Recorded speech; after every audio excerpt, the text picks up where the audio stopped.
यदि शरीर को जरूरत से ज्यादा कोई भी चीज दी जाए तो शरीर उसका आदी हो जाता है और वही तुम्हारे दुख का कारण होता है। आप जरूरत से ज्यादा खाना शुरू कर दीजिए, आप मोटे हो जाएंगे। जो लोग मोटे हैं वो क्यों मोटे हैं? जरूरत से ज्यादा आप शरीर को आहार दे रहे हैं, खाने पर कंट्रोल नहीं, स्वास्थ्य के प्रति आप लापरवाह, जागरूक नहीं। कितना खाना है, कब खाना है और कब नहीं खाना, ये हम विचार नहीं करेंगे तो फिर हमारे लिए कौन विचार करेगा?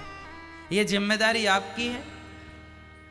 आपको कितना खाना है, कितना पानी पीना है, कब पानी पीना है। आज भारत में 95% लोग ऐसे हैं जिन्हें पानी पीने का भी ज्ञान नहीं।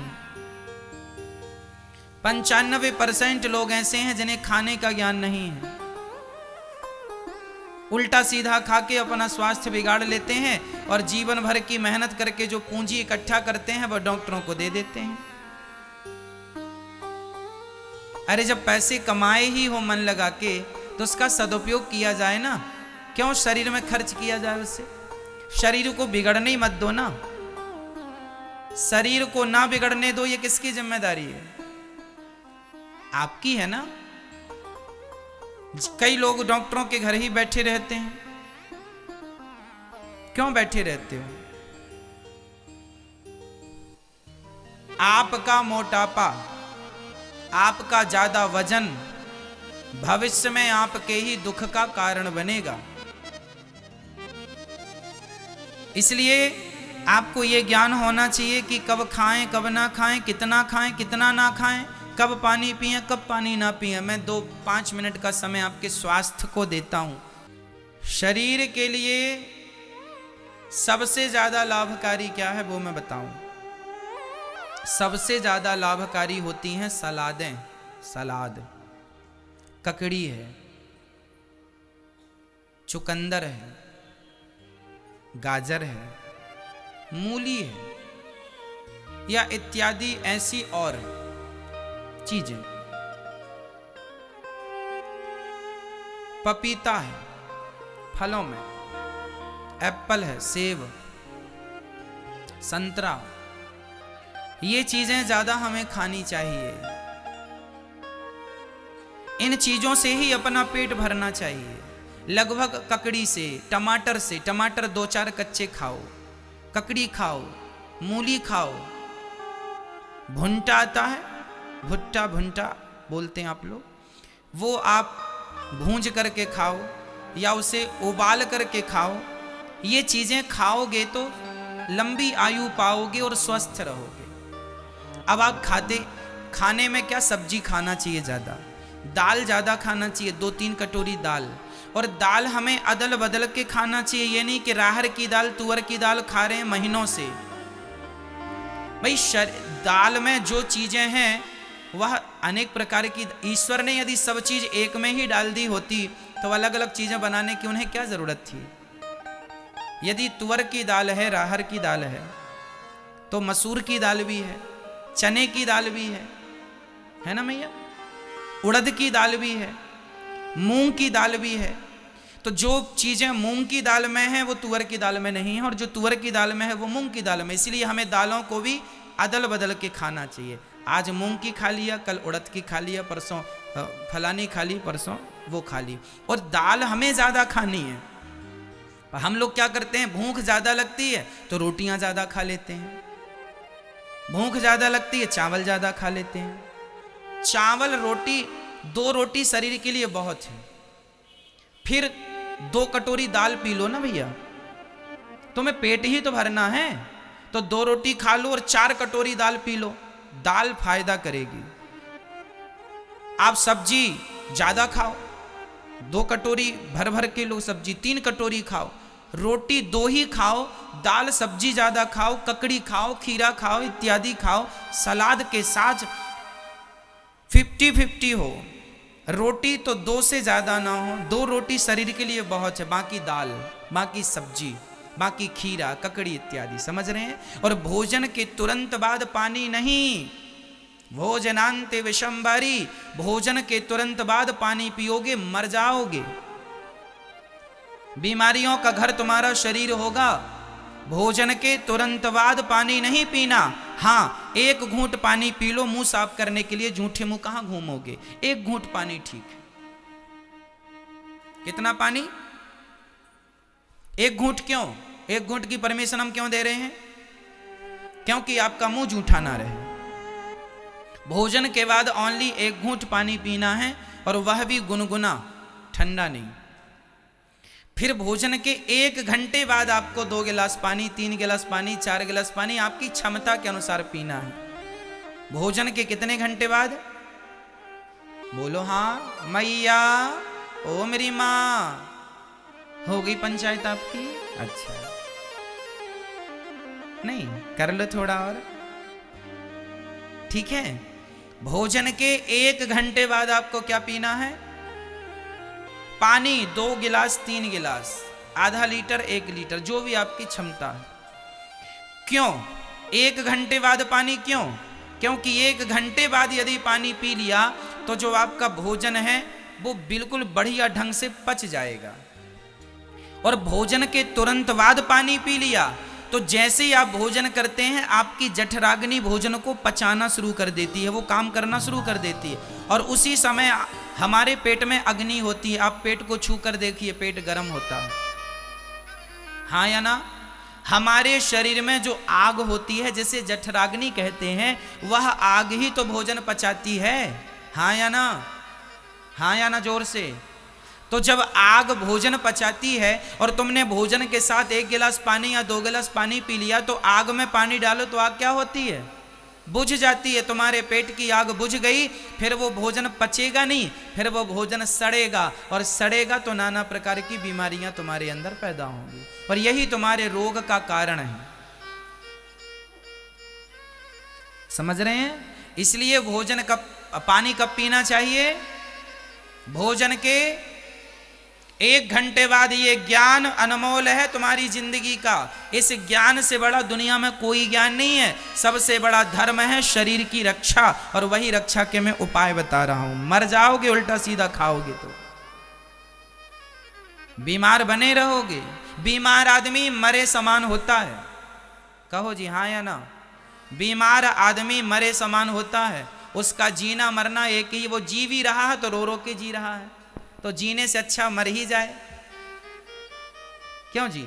रो रो के उसको कष्ट हो रहा ना ज्यादा, इसलिए बीमार व्यक्ति मरे समान होता है। इसलिए मैं नहीं चाहता कि आप बीमार हो, और मेरे हिसाब से चलेंगे। ये मेरा गणित नहीं है, ये मेरा नॉलेज नहीं है, मैंने भी पढ़ा है आयुर्वेद शास्त्र को, मैंने भी सत्संग किया। जब केवल सुना नहीं, पढ़ा नहीं, मैंने जीवन में अनुभवी तो किया, मैं तो इनमें अमल करता हूँ। मेरा काम तो देखो बैठने का है। मैं 24 घंटे में से आप 7 घंटे निकाल दीजिए, उसके बाद लगभग मेरा काम 15 घंटे का काम मेरा बैठने का ही है। क्यों जी? 24 घंटे में मैं मान लो कि 17 घंटे बैठता हूँ, 3.5 घंटे यहाँ बैठता हूँ आपके बीच में, 4 घंटे ही हो जाते हैं लगभग। बाकी फिर आप जब मिलने आते हैं तो वहीं बैठा रहता हूँ। मैं दिन भर बैठा रहता हूँ, और बैठा हुआ व्यक्ति जल्दी बीमार पड़ सकता है, संभावनाएं ज़्यादा हैं।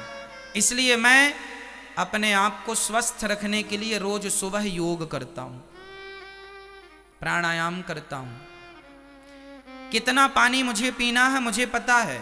आपको पता है आपको दिन भर में कितने पानी पीना चाहिए? कितना? 4 लीटर? आपको 6 लीटर? हवा में ही है सब चीजें कि कुछ इसका साइंटिफिक चीजें हैं। अब हम बता रहे हैं, पर 20 किलो में 1 लीटर पानी होता है। यदि आपका वजन 20 किलो है तो आप 1 लीटर पानी पीजिए। आपका वजन 40 किलो है तो आप 2 लीटर पानी पीजिए। आपका वजन 60 किलो है तो आप 3 लीटर पानी पीजिए। आपका वजन 80 किलो है तो आप 4 लीटर पानी पीजिए, और आपका वजन 100 किलो है तो आप 5 लीटर पानी पीजिए। आपका वजन 120 किलो है तो आप 6 लीटर पानी पीजिए।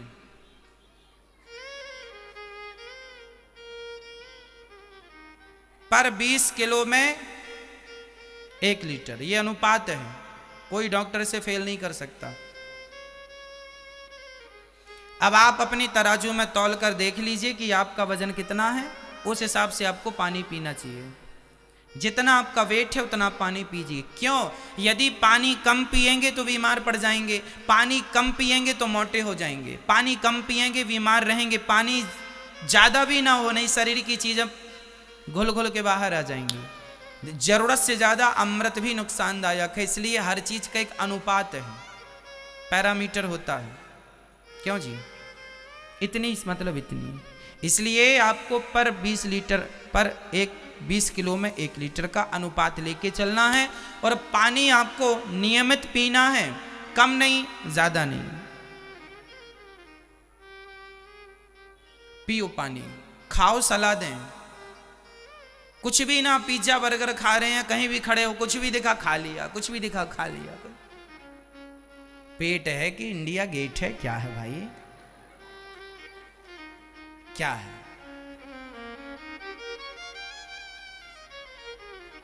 कुछ भी खा लिया खड़े होके।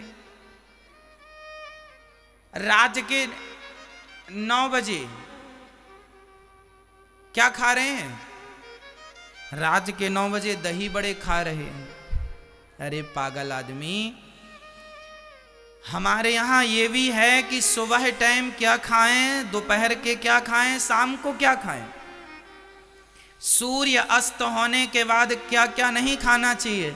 सूर्य अस्त होने के बाद सलाद नहीं खाना है, सूर्य अस्त होने के बाद फल नहीं खाने हैं, सूर्य अस्त होने के बाद केवल एक ही फल खा सकते हैं आप, जिसका नाम है पपीता। देखिए कितनी गहरी चीजें हमारे शास्त्रों में। अब रात के कोई दही खाए तो वो अपनी मौत को निमंत्रण दे रहा है, बीमारियों को बुला रहा है, आओ बीमारी बहन आओ। दही खाना है सुबह खाइए, दोपहर को खाइए, रात्रि को नहीं। जूस सुबह पीजिए, दोपहर को पीजिए, रात्रि को नहीं। रात्रि को दूध पीजिए, वह भी गुनगुना हल्दी के साथ। मैं रोज सोने के पहले 1 चम्मच हल्दी खा के पानी पी के सोता हूं, पूरे मुंह में हल्दी यूं करके, ताकि पूरे मुंह में हल्दी रहे। हल्दी आप रोज लेंगे, आपका गला अच्छा रहेगा, पेट अच्छा रहेगा, स्वास्थ्य अच्छा रहेगा। हल्दी 1 चम्मच लेने वाले व्यक्ति को जीवन में कभी कैंसर नहीं हो सकता, कैंसर होता ही नहीं हल्दी लेने वाले को। हल्दी ज्यादा लेनी चाहिए। हमारी दाल सब्जी में हम लोग हल्दी, आप लोग कहते हैं महाराज जी हल्दी वाला दूध ले लेते हैं। अरे हल्दी वाले दूध में भी आप कितनी हल्दी डालते हैं? जरा सी डालते होंगे, 2 चुटकी ना जी, इतने में काम नहीं होता। 1 चम्मच हल्दी मैं तो वर्षों से ले रहा हूं, हल्दी तो मैं वर्षों से ले रहा हूं, वर्षों बीत गए, आपके सामने बैठा हूं प्रमाण। इसलिए हल्दी बहुत फायदा करती है, एंटीबायोटिक है ना। हमारे पुराने जमाने में तो हर जगह हल्दी का प्रयोग था, इसलिए हल्दी 1 चम्मच रोज लेके, जो दाल में डालते ना हल्दी पिसी हुई, कच्ची खाओ और पानी पियो, फांक के सो जाओ, उत्तम। ना खांसी होगी ना सर्दी होगी, ना तुम्हें जुकाम होगा ना बुखार होगा। हमें देखा आपने, हमें कभी कभी जुकाम होता है, कभी कभी उससे भी बुला लेते हैं, आजा बेचारा कहाँ मर रहा उल्टा सीधी जगह, आजा। तो आपका स्वास्थ्य आपके हाथ में होना चाहिए। जब देखो तब बीमार पड़े हैं, जब देखो तब बीमार पड़े हैं। क्यों बीमार पड़े हो? खाना पीना तुम्हारा ठीक नहीं है। समझ रहे हैं मेरी माँ? आधा घंटा रोज सुबह व्यायाम एक्सरसाइज इत्यादि करेंगे, हाँ या ना? रोज करोगे ना? हाँ या ना? आधा घंटा रोज समय निकालो, आधा घंटा जल्दी उठो, आधा घंटा पहले उठ जाओ ना। तुम कहती हो हमें समय नहीं मिलता महाराज, तो तुम अपने सोने से कटौती करो ना आधे घंटे की, कम सो आधा घंटा। सोने से कोई तुम्हें सोना चांदी तो मिल नहीं रहा है ना, तो भगवान ही मिल रहे हैं। काटो सोने से आधा घंटा और एक्सरसाइज करो, प्राणायाम करो। सूर्य नमस्कार की 12 आसन हैं, वो तो सरल सब कर लेते, करो करो, मन लगा के करो। गहरी श्वास, भस्त्रिका प्राणायाम, पूरी बॉडी को ऑक्सीजन मिलना चाहिए। गहरी सांस भरो, भर के रोको, फिर छोड़ो, भरो फिर छोड़ो, भरो फिर छोड़ो, गहरी सांस। क्या होगा इससे? शरीर के नस नस तक ऑक्सीजन जाएगा और जिससे जिससे जिससे लकवा, पैरालिसिस की बीमारी कभी नहीं होगी। पैरालिसिस की बीमारी क्यों होती है? क्योंकि प्रत्येक अंग को ऑक्सीजन नहीं मिल पाती। जिस अंग को ऑक्सीजन नहीं मिलती वह अंग कमजोर पड़ता पड़ता पड़ता पड़ता पड़ता जब बिल्कुल नस सूख जाती है, पैरालिसिस हो जाता है। खून का संचार बंद। भाई सिंपल है ना, हमारा खून तो नसों में ही दौड़ रहा है, इसलिए नस को बढ़िया मजबूत करने के लिए क्या करना पड़ेगा? उसको ऑक्सीजन देना पड़ेगा। ऑक्सीजन नहीं देंगे तो वो नस सूखने लग जाएगी, और पूरी सूख जाएगी तो खून जाना बंद होगा। खून बंद हुआ, उसी का नाम पैरालिसिस है। क्यों जी, ऐसी तो होता। इसलिए भस्त्रिका प्राणायाम करने से कभी पैरालिसिस नहीं होता। भस्त्रिका प्राणायाम क्या होता है? ये गहरी सांस भरो, रोको, फिर छोड़ो। ऐसा रोज 10 मिनट घर में करना चाहिए। मैं रोज करता हूं। मैं आपसे बताया था ना कि गौरी गोपाल जी में 70 सीढ़ी हैं लगभग। मैं एक सांस में 70 सीढ़ी चढ़ जाता हूं। एक सांस भर के पूरी 70 सीढ़ी चढ़ जाता हूं, फिर छोड़ता हूं सांस वहां, फिर भरता हूं, फिर नीचे छोड़ता हूं। एक सांस में 70 सीढ़ी चढ़ता हूं मैं। एक बार भर लिया, अब इसके बाद मैं 70 सीढ़ी चढ़ जाऊंगा पूरी सांस खत्म होने के पहले। ये है श्वासों पर नियंत्रण। हमारे बड़े बड़े साधु संत तो महीनों महीनों के लिए अपनी श्वास रोक लेते थे, सालों के लिए अपनी श्वास रोक लेते थे, वर्षों के लिए अपनी श्वास। यही तो है अभ्यास करत करत अभ्यास के जड़मति होत सुजान। अभ्यासेन तु कौन्तेय वैराग्येण च गृह्यते। अभ्यास में क्या नहीं है करने की ताकत, सब हो सकता है। इसलिए आपका खान पान संतुलित होना चाहिए। मेरी माँ बच्चों को भी अच्छा खिलाओ पिलाओ, बुद्धि विकसित हो, है ना। अंकुरित चीजें खाया करो, अंकुरित अनाज खाया करो, चने दाल अंकुरित करके खाओ, और ज्यादा से ज्यादा कच्चा खाने में फोकस करो। अभी जैसे मटर आ गया, कच्चे का मतलब ये नहीं कि खा लिया ना जी। पहले गर्म पानी करो, गर्म पानी को बॉइल करो, पूरा पानी खौलने लग जाए, उसमें आप सब्जियां डाल दो, और खौलते हुए पानी में ओनली 60 सेकेंड, 1 2 3 4 60 सेकेंड के लिए गर्म पानी में सब्जी पड़ी रहे, मटर पड़ा रहे, और उसके बाद तुरंत निकाल लो। जो बैक्टीरिया होंगे वो मर जाएंगे। वह कच्ची सब्जियां आपको खाना है, कच्ची चीजें खाना है, पर कच्ची डायरेक्ट नहीं खानी। उसे गर्म पानी में 30 सेकेंड के लिए या 60 सेकेंड के लिए, 60 सेकेंड से ज्यादा भी ना रहे, ठीक है। चलो आप बहुत समझदार हैं, पर अच्छा खाओगे पियोगे तो तंदुरुस्त रहोगे। तेल कम खाओ। हमारे यहाँ देखो गौरी गोपाल जी की रसोई में 10,000 लोगों का भोजन रोज बनता है, लेकिन तेल का प्रयोग हम कम करते हैं, क्योंकि आप यहाँ का भोजन जीवन भर खाएंगे तो बीमार नहीं पड़ेंगे। इस प्रकार से बनाने की कोशिश रहती है। नहीं तो आप होटल का 4 दिन खा लो, बीमार पड़ जाएंगे 5वें दिन।